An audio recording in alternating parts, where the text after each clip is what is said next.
Yo, welcome back to another video. Today we are in the Open Ultra League, running a different team here.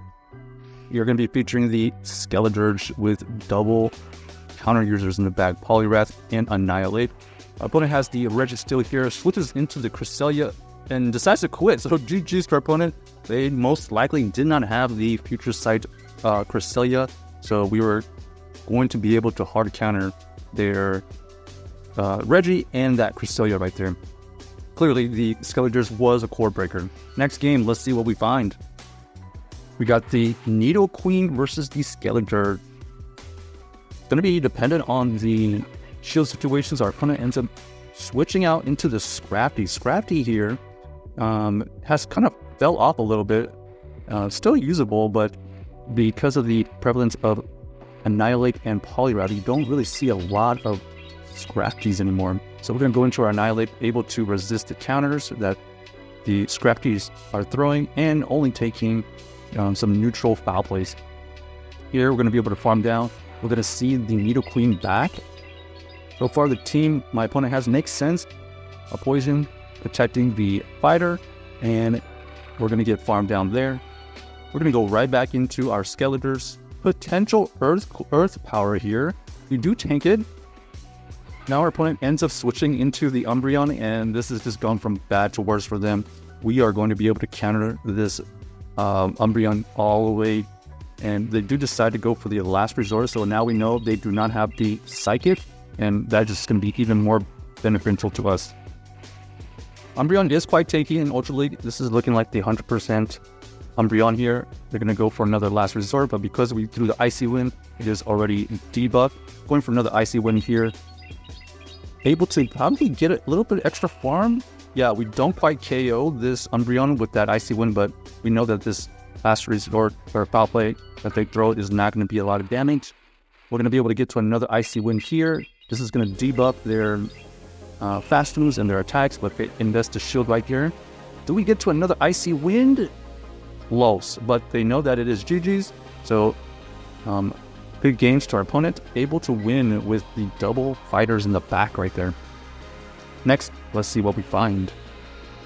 We obviously have the Skeledirge protecting our fighters against all of the weaknesses of fighting, so this is an ABB team.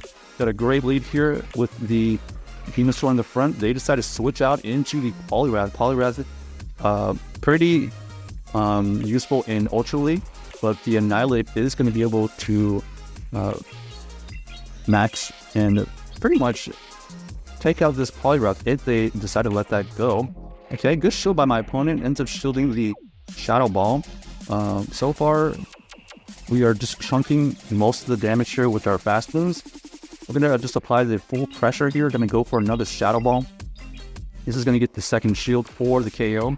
They decide to let it go. Don't want to use two shields. That's fine. And now we are met with the Venusaur. Venusaur here is going to have to decide to shield this Shadow Ball or let it go. Let's see what they end up doing. They decide to let it go. And we don't quite get to another move, but it didn't want to switch out because we only have Skeledirge to counter the Venusaur. And luckily we do have the Poliwrath here to match with this Shadow Feraligator. Poliwrath will be able to resist all the moves that Shadow Feraligator could throw. But luckily, we had a shield to match with it, and they know that that is GG's because we're going to be able to whittle that Feraligator down pretty low after one shield, and worst case, potentially just farm down with the Skeledirge. So not bad so far. Next game, Como versus the Skeledirge. Okay, so they decided to switch out into the Feraligator. We're going to go into our Annihilape here. Probably a mistake here, but let's see if this is going to turn out okay. We just tank that move right there, and we're just going to go for this Shadow Ball. Let's see, they shield. They do invest the shield. Okay. Obviously, we're going to have to go in with our Poliwrath here, looking to potentially gain a lot of energy out of this situation. We know that this Poliwrath can tank any of the moves. They go for the Crunch. We avoid the debuff right here. At this point, we don't have to shield here and looking for a farm down. Let's see if that's the plan. Yep, they go for another Crunch. Avoid the debuff again. We do get the farm down right there. So we do basically just sack the Annihilape And we're hoping that the energy on this Poliwrath will be able to win this backline.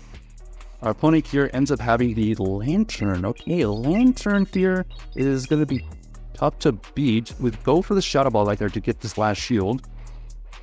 Our whole goal right now is to get to as many Shadow Balls as possible. Luckily, we do have 2 shields. This is an obvious shield right here. Going for another Shadow. Okay. They decided to throw the move right before we get to the Shadow Ball.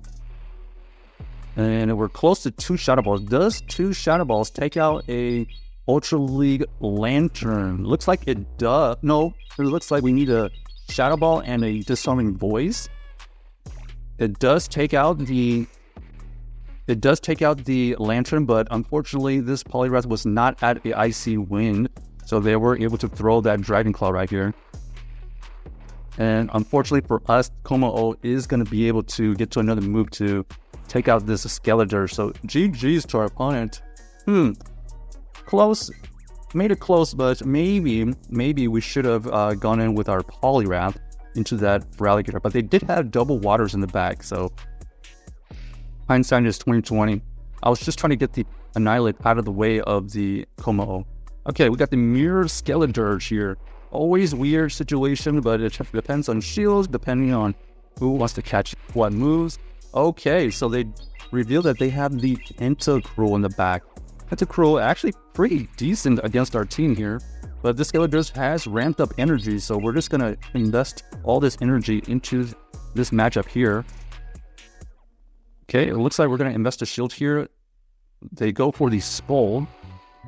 We do not avoid the debuff, so we're going to switch out into the Annihilape to get a little bit of energy before we see this Skeledirge back. We know Skeledirge is back with a ton of energy. They're going to throw a Disarming Voice. We survived that move right there. Trying to get to another move. Doesn't quite get to the Shadow Ball, so we're going to have to let this one go. They do go for another Disarming Voice. So they revealed that they have the Skeledirge and Tentacruel right now. We're going to come right back in with our Skeledirge. We're going to throw this Shadow Ball right before they get to their next move. They do invest a shield here. And now we have a decision. Are we going to go for the shield or are we going to call a bait? We're going to call a bait. Fortunately, they go for the Shadow Ball. But we are not going to be able to win that with the Skeledirge. Our opponent ends up going for the... Okay, Thundurus is back here. Thundurus is going to be able to chunk away with their fast moves. We're going to go for this Icy Wind right here. Does it have enough health to survive? No, it doesn't. So GG's to our opponent. Check out this team if you haven't already, and let us know if you enjoyed the video.